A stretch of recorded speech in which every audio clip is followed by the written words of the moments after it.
যারা হক্কানি পীর তারা তাদের মুরিদদেরকে তালিম দেয়, সকাল সন্ধ্যা জিকির করো, হালাল রুজি ভক্ষণ করো, ওজনে কম দিও না, জমির আল ঠেলো না, পর্দা লঙ্ঘন করো না, স্ত্রীকে পর্দায় রাখো, ছেলে মেয়েকে ইসলাম শিক্ষা দাও। কথা বলে না কেন? এইগুলি হক্কানি পীররা তারা সবক দিয়ে দেয়।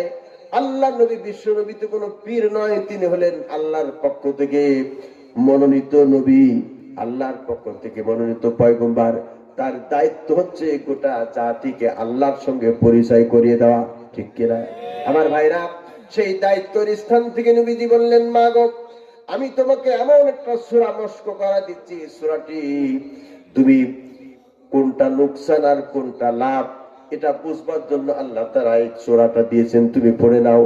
ওয়াল আসরি ইন্নাল ইনসানা লাফি খুসর ইল্লাল্লাযীনা আমানু ওয়া আমিলুস সালিহাতি ওয়া তাওয়াসাউ বিল হক্কি ওয়া তাওয়াসাউ বিস সাবর।